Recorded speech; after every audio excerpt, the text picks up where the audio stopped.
If she's going to be passing on, well, then let's get that resolved, and we would withdraw our motion. But Court will note the appearance of Mr. Schaefer on behalf of plaintiff and Ms. Capture on behalf of the defendant. This matter is before the court on the defendant's motion for relief from judgment. Ms. Capture. thank you, Judge. As we stated in our motion, Mr. Murphy entered into this agreement on the understanding that Ms. Taft was terminally ill, and based on her representations to Mr. Murphy, would be dying within the year. The agreements that he agreed to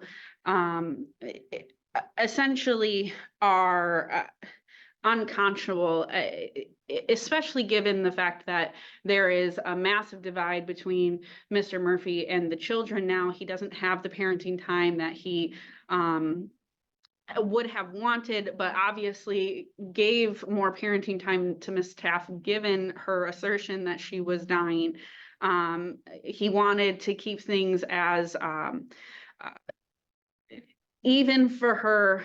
Even isn't the correct word, but essentially he wanted to make sure that she would have a decent rest of her life. So they didn't divide the business. A lot of the things that they kept around, like the country club dues, the tickets for the baseball and football or basketball and football games. Essentially he agreed to this on the understanding that she was going to be passing.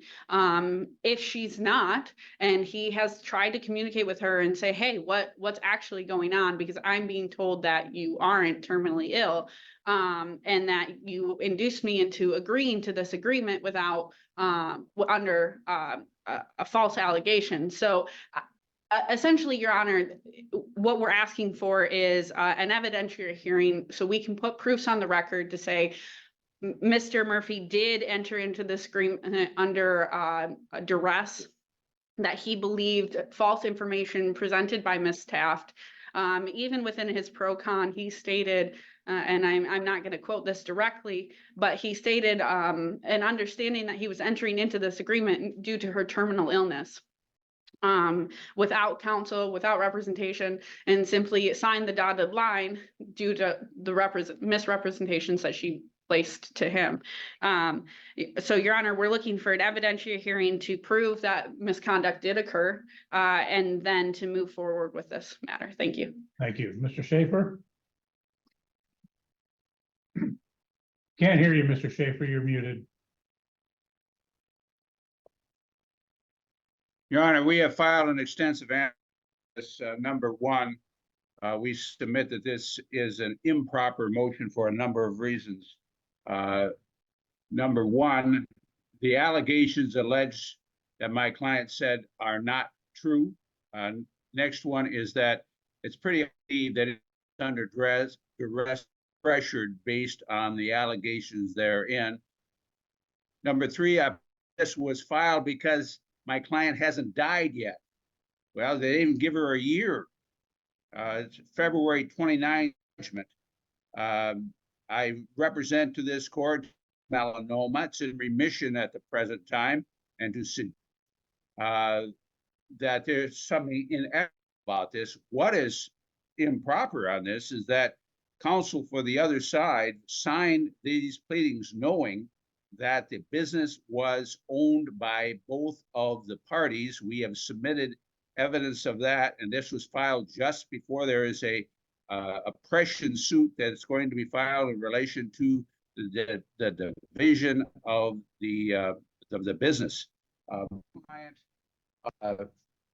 is asking for costs and sanctions in that regard because both the client and the attorney signed pleadings knowing that there's a 50-50 ownership in the business. My client has never used her melanoma in any way to affect judgment. It was a choice by a defendant not to be represented. He had been represented around this matter and chose not to. That was his decision. Now he is crying sour grapes. His allegation about the children, his relationship with the children at the time was poor at best and did not exercise his parent time at this time. We submit that this motion is unfounded in fact and law, should be dismissed, and that costs should be assessed in relation to the improper pleadings. Thank you. Anything else, Ms. Capture? Your Honor, the pleadings aren't improper. Again, this is not so much about the allegations that this is a jointly owned business. We admit in our motion that there's a marital interest in this. Again, Your Honor, this is simply about the misrepresentation by Ms. Taft that she's terminally ill. She induced my client into signing a divorce decree to get this settled so that she could live in peace the last time, however long it was going to be. Mr. Murphy has requested on numerous occasions, can you just communicate with me about what's going on? And she refuses to. And now he is being told by her numerous friends and family that she is not in fact terminally ill, nor was she ever terminally ill, and that he agreed to this under the misrepresentation that she was. Again, Your Honor, we state in our motion specifically that we are just simply asking to have all of this resolved. However, Ms. Taft will not communicate. And if she is going to continue living, which is great, good for her, we want her to be in remission, we want her to be healthy.